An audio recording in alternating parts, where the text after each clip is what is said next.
दोस्तों, आज तक घर को मैनेज करते हुए और घर में साफ सफाई करते हुए मैंने कुछ बातें नोट की हैं जो मैंने अपने जीवन में भी अपनाई है और मैं आपको वही बताने जा रही हूँ। अगर आप इन बातों को अपने जीवन में फॉलो करेंगे तो आपकी क्लीनिंग भी बहुत ज़्यादा आसान हो जाएगी और मानसिक थकान भी आपको नहीं होने वाली। तो आइए बात करते हैं वीडियो में 7 कुछ ऐसे पॉइंटों पर जो हमारी घर गृहस्थी को संभालने में और घर को क्लीन और साफ़ सुथरा रखने में हमारी ज़रूर मदद करेंगे। इन पॉइंटों को अगर हम अपने जीवन में उतारें तो हमारा घर भी खुला खुला, बड़ा और साफ़ सुथरा ही दिखेगा। चलिए चलते हैं वीडियो में। हमारा पहला पॉइंट है किचन। दोस्तों, हम किचन में कुछ ऐसे आइटम जैसे कि खाली डिब्बे या ऐसे कुछ बर्तन जिनके ऊपर ढक्कन भी नहीं है, फिर भी हम उनको संभाल कर रखते हैं, यही सोचकर कि कभी यह काम आएंगे। लेकिन सच मानिए बहनों, आज तक वह बर्तन कभी किसी के काम नहीं आए, क्योंकि हम इन्हें इस तरह ढक कर रख देते हैं कहीं कि जब ज़रूरत हो तो निकालना इतना मुश्किल लगता है कि हम इनके बिना भी अपना काम चला सकते हैं, फिर इन्हें संभालने का क्या मतलब। इसीलिए जो ढक्कन जिसका ख़राब हो चुका है या फिर यूँ कहूँ कि जो टूट फूट हो चुकी है जार में, बर्तन में, उन्हें फेंक देना ही बेहतर है, ना कि किचन में उनको संभाल कर रखना। Number 2, decorative item. हम अपने घर में इतने आइटम रखते हैं जिससे हमारा घर खुला तो नहीं बल्कि और ज़्यादा कम स्पेस वाला दिखाई देने लगता है और समय समय पर उन चीज़ों की सफाई नहीं हो पाती। इसीलिए हमारे मानसिक दबाव भी बनता है कि हमने अपने घर की सफाई अच्छे से नहीं की और अगर सफाई करने बैठें तो वह हमारे दिन का काफ़ी हिस्सा ले चुके होते हैं और शाम तक हम थकान महसूस करते हैं। इसलिए दोस्तों, अपने घर में कम से कम डेकोरेटिव आइटम रखने चाहिए। आप सिर्फ वही चीज़ें रखें जिनकी सफाई करना आसान हो। कई बार हम मार्केट जाते हैं और जो चीज़ हमें अच्छी लगती है हम वो ले लेते हैं। उसका लेने के पीछे एक कारण यह होता है कि वह काफ़ी सस्ती मिल रही है या फिर किसी सेल पे हम ले रहे हैं।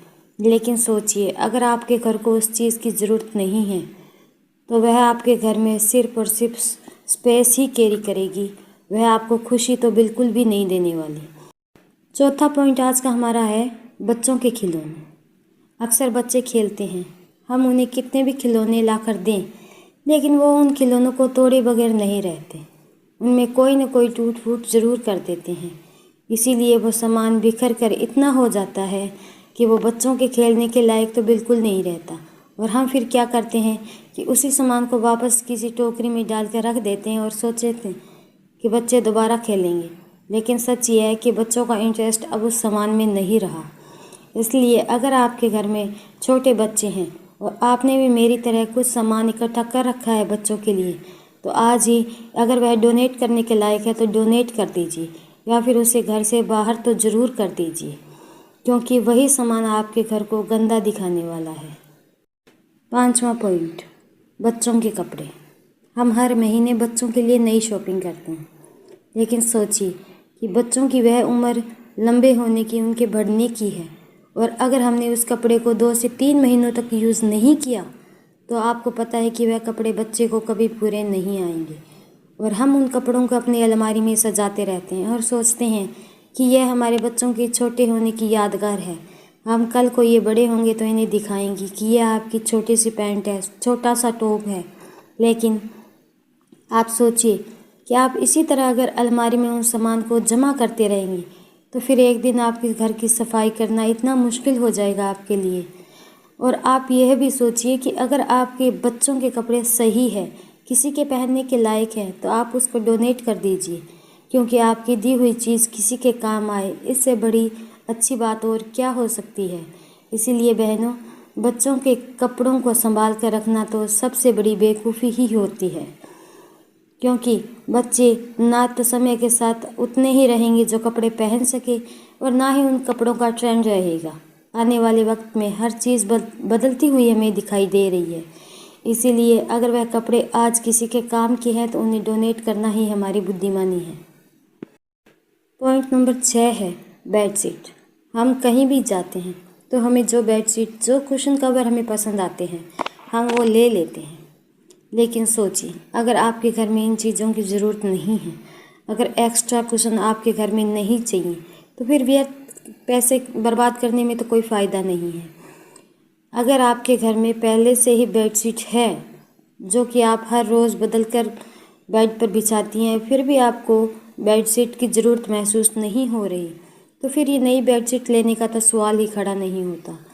इसीलिए अगर आप मार्केट जाएं और आपको कोई चीज़ आकर्षित लगे, ज़्यादातर हम बहनों को तो बेडशीट, कुशन कवर, यही चीज़ें अच्छी लगती है।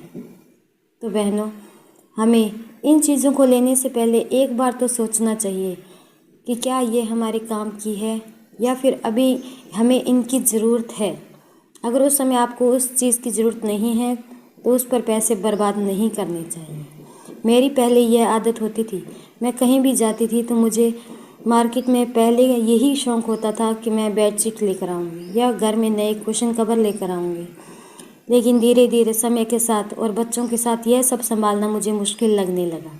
अब मैं घर में सिर्फ़ और सिर्फ इतने ही कुशन और इतनी ही बेडशीट रखती हूँ कि अगर घर में 1-2 एक्स्ट्रा गेस्ट आ जाए तो उनके लिए वह बेडशीट मैं काम में ले सकूँ। ज़्यादा स्टोर करके रखने का अब मुझे पहले जितना शौक़ नहीं रहा। नंबर 7 पे हम बात करेंगे सफाई करने के लिए अलग अलग प्रकार के क्लीनर। हमें पता है कि घर हमारा है और हमें क्या और कैसे अपने घर को मैनेज करना है। फिर हम सोशल मीडिया पे या फिर अलग अलग ऐप्स पे जाके ऐसे क्लीनर ले लेते हैं जिन्हें हमें रखना भी फिर मुश्किल लगने लगता है और वह हमारे काम में भी बहुत कम इस्तेमाल किए जाते हैं। इसलिए प्यारी बहनों, सफाई भी हमारे लिए तभी आसान होगी जब हम उसे करने के तरीक़े को हम आसान रखेंगे। अगर एक ही क्लीनर से पूरे घर की सफाई कर सकते हैं तो फिर अलग अलग पैसे बर्बाद करने में मुझे तो कोई समझदारी का काम नहीं लगता।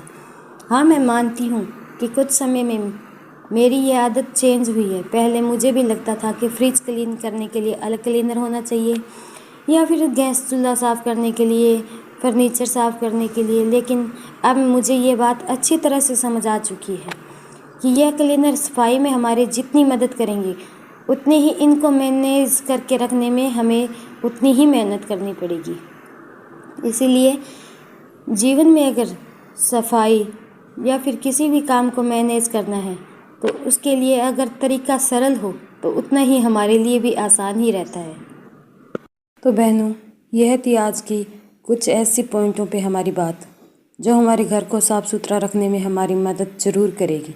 अगर आपको आज की ये वीडियो पसंद आई है तो वीडियो को लाइक करना ना भूलें और पहली बार हमारे चैनल पर विजिट कर रहे हैं तो हमारे चैनल को सब्सक्राइब ज़रूर करें। मिलेंगे एक नई वीडियो के साथ, तब तक के लिए नमस्ते बहनों।